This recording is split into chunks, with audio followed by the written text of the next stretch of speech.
Saya mau lanjut menanyai mereka semua, mewawancarai mereka semua yang ada di Hong Kong ya di sini. Saya mau tanya tentang pengalamannya Mbak Indah dan Mbak Anin. Hai. Gimana sih pengalaman kalian di Hong Kong itu? Pengalaman tentang di Hong Kong, maksudnya pertama masuk kali ke Hong Kong, ntar ada pengalaman menarik atau gimana? Buat aku pengalaman pertama kali di Hong Kong tuh sumpah takut banget. Pas dijemput majikan tuh takut banget. Terus kalau aku kan jaga anak ya pastinya gimana, kita harus bersih-bersih, jaga-jaga kebersihan pokoknya tuh. Kalau liburan itu nggak usah kemana-mana lah, maksudnya sesuaikan sama keuangan, kantong, gitu-gitu aja sih. Kalau aku liburnya hari Minggu, pas hari Minggu aku libur terus nggak pernah lembur, jadi bisa menyesuaikan keuangan sendiri lah. Jadi kan di sini itu ada yang lembur, ada ya pokoknya semua itu tergantung majikan ya. Kalau aku kan kadang lembur, banyak lemburnya. Kalau Mbak Ida ngurus anak umur berapa nih? Aku umur 4 tahun sama 11 tahun. Oh, Mak Cia ngurus 2 anak ya. Gimana menurut kamu, ribet nggak mengurus 2 anak? Gimana ya? Ya ribet ya enggak lah, kalau pas namanya anak kan emosinya enggak itu kan enggak stabil, kadang dia gampang dijaga, gampang diatur, kadang susah. Ya kita bisa menyesuaikan dia aja gitu. Terus itu umur berapa tadi anaknya? 4 tahun sama 11. 4 sama 11 ya. Menurut kamu sekarang udah enjoy kan? Enjoy lah, aku ini masuk ke kontrak ketiga, berarti ke 5 tahun. Mau 5 tahun di Hong Kong. Pokoknya kalau pertama yang mau ke Hong Kong itu pasti ada rasa takut ya. Tapi sebenarnya kalau udah masuk itu kita merasa enjoy. Kalau pertama sih ya bener belum enjoy, tapi lama-kelamaan kan kita udah terbiasa merasa enjoy dengan kerjaan kita. Anin di sini udah berapa lama, terus jobnya apa, pengalamannya apa? Yuk sharing-sharing. Udah hampir jalan 8 tahun. Keren. Menuju 9 tahun. Keren kan? Jobnya dari awalnya juga anak, terus juga nenek sekarang. Berarti ganti majikan ya? Enggak, satu kontrak. Satu kontrak, satu majikan? Satu majikan. Oh. Kalau awalnya jaga anak, karena dulu kan anaknya masih sehat, jadi aku harus ngurusin anaknya yang masih sekolah, antar les, bikin bekal buat dia kalau makan siang, antar ke sekolahan, kita pulang tuh tiap hari. Karena sekarang anaknya sudah dewasa, neneknya udah bertambah pikun tambah tua, udah lanjut usia, jadi harus ngurusin nenek untuk yang sekarang. Menurut kamu gimana mengurusi nenek itu, ribet enggak, terus cerewet enggak, atau gimana gitu menurut kamu? Setiap kesan di setiap pekerjaan itu tergantung kita yang jalani sih. Soalnya kalau ngurusin anak ya ada ribetnya, ada enaknya, ada enggaknya. Kalau ngurusin nenek tuh, kalau neneknya masih sehat sih oke. Kalau udah lanjut usia yang pikun, terus ya udah lumpuh mungkin ya? Enggak lumpuh neneknya. Kalau apalagi kalau dia udah nggak mau bergerak, misalnya dia mau ngangkat badannya aja susah, kita yang repot, apalagi kalau berat badannya lebih dari 80 kilo. Terus kalau mengenai bahasa itu kan biasanya kalau ngerawat nenek itu kan neneknya jarang ngomong, itu gimana menurut kamu bahasanya itu kalau merawat nenek itu belajar bahasanya itu cepat nggak gitu? Kalau menurut aku tergantung kitanya masing-masing masalah belajar bahasa ya. Kita kalau bisa listeningnya tuh harus diperbanyak, belajar berani ngomongnya harus diperbanyak. Soalnya kalau kita nggak berani ngomong, takut salah, setiap ngomong takut salah, akhirnya nggak akan bisa sampai kapanpun. Kalau kamu ingin belajar bahasa, kalau kamu benar-benar nggak ngerti, harus berani tanya sama majikan, jangan diem saja. Apapun kalau di Hong Kong sebenarnya sih mau belajar tuh mudah, karena kita setiap minggu kan juga ada libur. Pergunain dah sama teman-teman, kalau kita nggak tahu sharing sama teman, tanya, aku nggak bisa bahasanya ini, kamu tahu nggak bahasanya Hong Kong, bahasanya ini apa gitu. Terus kalau nggak bisa kan kita juga punya telepon, itu bisa nanya lewat WhatsApp ke teman. Seperti aku dulu pengalamanku di sini ya nggak bisa bahasa, siapa yang aku tanya? Ya ini Mbak Anin ini, aku selalu WhatsApp ke dia. Setiap kali aku nggak ngeh apa yang dikatakan majikan, aku kurang paham gitu bahasanya seperti apa gitu, aku tulis, aku WhatsApp ke dia apa sih bahasanya, karena kan dia udah lama di sini, sedangkan aku kan baru masuk itu, dia kan pasti tahu ya. Pokoknya inisiatif kita aja ya kalau di sini mengenai bahasa. Iya, kalau untungnya yang jaga anak itu kan anak kan pasti cerewet gitu Ya, kan. bener. Ya untungnya aku tuh gampang lah menyesuaikan itu, dia anaknya itulah gampang. Soalnya kalau jaga anak itu kan anaknya cepet bahasa itu karena anaknya suka ngomong terus anaknya kadang suka tanya ini apa itu, pokoknya dia suka ngomong, jadi kita agak cepat untuk belajar bahasanya dengan anak tersebut. Ya untungnya gitu sih. Ya begitulah. Kalau dulu pas pengalaman aku pertama kali kesini kan pas musim dingin, majikan aku tuh tanya, kamu kedinginan nggak gitu kan? Tung ah. Aku jawabnya gimana? Aku kurang dingin, aku jawabnya tuh gitu. Ya itu pengalaman. Kan dia maksudnya tanya, kamu apa? Kamu kedingin nggak? Kedingin nggak? Gitu maksudnya dia tanya kamu. Aku mau jawab nggak terlalu dingin, tapi aku jawabnya kurang dingin. Soalnya kan belum begitu mengerti bahasa, tapi itu, kan lama-lama juga mengerti. Iya, tapi majikan lah ngerti lah majikan tuh kalau kita. Iya, soalnya kita masih datang ke sini, kita ada penyesuaian karena setiap majikan itu mengerti cuaca di Indonesia sangatlah panas kan. Cuma ada 2 musim di Indonesia, sedangkan di Hongkong ada 4 musim. Iya, di Hongkong kan soalnya di Indonesia kan tidak ada musim dingin.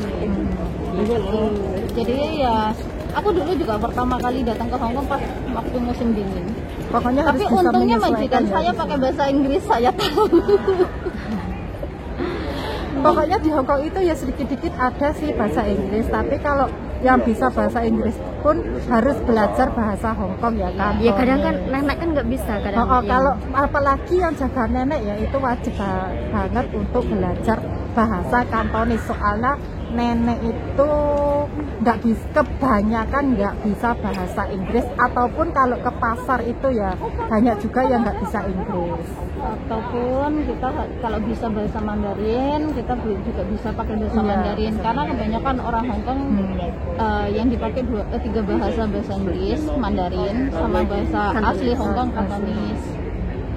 Ya gitu bahasanya. Terus ada pengalaman apa gitu nggak sampai di sini, gimana? Suka dukanya di Hongkong? Iya.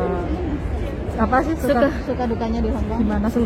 Suka dukanya banyak lah. Sukanya ya kalau habis gajian sumpah seneng ya, tapi kayaknya sehari. Sehari enggak sampai sehari sebenarnya ya kalau gajian itu. Cuma nginep di tangan aja. 5 menit aja udah habis itu udah melayang lagi. Ya senengnya cuma ya kalau waktu gajian itu ya pastinya semangat. Dan dukanya tuh kalau libur juga senang, kita bisa ketemu ngobrol-ngobrol sama teman-teman. Pokoknya yang di sini itu semula kalau libur itu yang pokoknya kita harus berani. Kadang kan nggak kenal sama dia, kalau kita cepet akrab gitu ya. Tak kenal maka tak sayang. Iya, tak kenal maka tak sayang. Cepet akrab gitu berarti kan kita juga bisa menyesuaikan dengan cece-cece yang lain. Maksudnya kita harus banyak omong lah. Aku pun sama dia, Mbak Anin pun baru kenal hari ini. Aku juga baru kenal sama dia ya. Baru kenal ya ini, baru ketemu pertama kali sama dia ini. Tapi ya kita udah oke, kita bisa enjoy, misalnya kita bisa libur bareng. Pokoknya di sini itu nggak boleh memandang apa ya.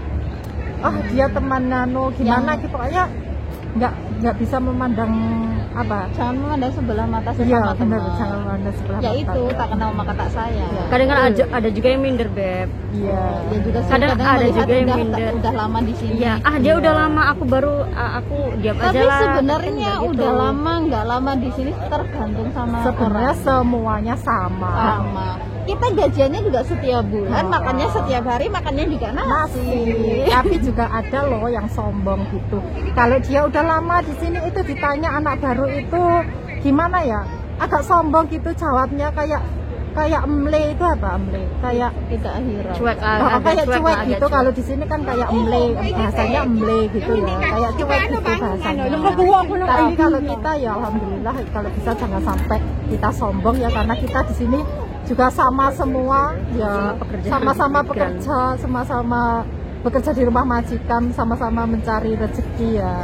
Kalau kita ya bisa jangan sampai memiliki sifat yang sombong. Nah itu kan sukanya, kalau dukanya apa? Kalau dukanya sumpah pasti nahan Semua kangen itu pasti sakit iya, banget. sakit banget. Nahan Kalau kangen sama dukanya keluarga. itu jauh sama keluarga, kita setiap hari makanya rindu sama keluarga sebenarnya, tapi kita pendam gitu. Dukanya ya itu. Dukanya kalau pas sakit itu ya. Iya, kalau pas sakit di sini juga sangat Rasanya pengen pulang. Iya, rasanya pokoknya ingat rumah terus, pengen pulang kalau kita sakit di sini. Pokoknya di negeri orang itu ada enak dan ada enggaknya, tergantung kita bisa menyikapi Cara pandangnya. cara pandang. Kalau kita enjoy aja. Ya begitulah pengalaman kita ya kita. di Hong Kong. Kalau Ya, libur ya begini, cuma shopping. Kalau libur shopping kayak gitu. Ya tergantung Nggak shopping orangnya, juga. nggak semuanya bisa shopping sih. Kadang Nggak, kebutuhan shopping itu nggak harus beli loh ya. Kita bisa cuci mata. ya kan kebutuhan setiap orang kan beda-beda. Jadi tidak boleh melihat satu sama lain tuh hanya Iya. dari depannya aja. Mungkin kebutuhannya si A lebih banyak Iya. daripada kebutuhannya si B. Jangan hanya melihat yang orang itu udah sukses lah. Dia mau beli apapun bisa, nggak boleh lihat kayak gitu. Iya benar. Soalnya kebutuhan kita pribadi masing-masing itu tidak sama. Ada yang harus ngidupin anaknya sekolah, ada yang harus ngurusin adik sama bapaknya. Jadi setiap pengeluaran orang kan berbeda-beda. Iya, benar. Nah, untuk bagi pemula kalau udah nyampe Hong Kong, hati-hati sama dokumen. Untuk KTP, paspor itu harus hati-hati. Kalau udah dipegang majikan ya sudahlah, nggak apa-apa. Yang penting kalau paspor jangan sampai dipinjamkan ke teman. Soalnya bisa dipergunakan untuk pinjam bank. Itu dukanya di Hong Kong karena saya sudah berpengalaman ya. Jadi harus hati-hati sama dokumen. Terus untuk pengeluaran di Hong Kong nggak usah memandang ya wah lah, sesuai budgetnya kita masing-masing. Lebih baik kita apa adanya, jangan apa adanya. Ada apanya kembali lah. Karena di Hong Kong itu mahal kalau dikuruskan di Indonesia. Sayang banget. Sayang banget. Dan kalau kita royal di sini ya sayang banget ya, kita kerja susah-susah, kita kerja ya Allah harus menanggung rasa rindu dengan keluarga. Nah, kalau bisa kita di sini harus bisa menyetir sewajarnya lah, bisa menyetir keuangan pokoknya. mungkin kalau libur $100 cukup itu ya itu bagus lah. Iya bagus, $100 itu. Soalnya kalau diteruskan kita per $100 harinya kalau di cruise-nya juga berapa? 180-an. 180 itu sehari. Kalau aku biasanya juga $100 sehari itu. Kalau libur kalau ya. libur. Kan kamu Kalau nggak jarang shopping libur, itu, Beb. kalau nggak shopping ya $100 itu. Kalau shopping ya bisa lebih, tapi kan ya kita shopping nggak setiap libur Kalau kita shopping. kita kerja kan juga butuh hiburan. 2 bulan sekali. Apa ya? Gitu. menyenangkan diri sendiri juga perlu. Gitu. Ya udah sampai di sini pengalaman kita ya. Cuap-cuap Cuma sebentar. sharing-sharing aja ini tadi supaya yang bagi pemula-pemula itu tahulah di sini gimana gitu ya. Kita semua itu ya udah mengalami pahit, manis itu udah mengalami ya di sini. Pokoknya jangan takut ya mau ke sini itu. Kalau mau ke sini memang pertama itu harus bayangannya ke mana-mana pasti takut ya. Tapi kalau udah Yakin sampai aja. sini ya kita bisa enjoy sebenarnya. Biasa-bisa begini. Ya. Oke, sampai di sini. See you next vlog. Kita lanjutkan jalan-jalannya dulu. See you. Bye.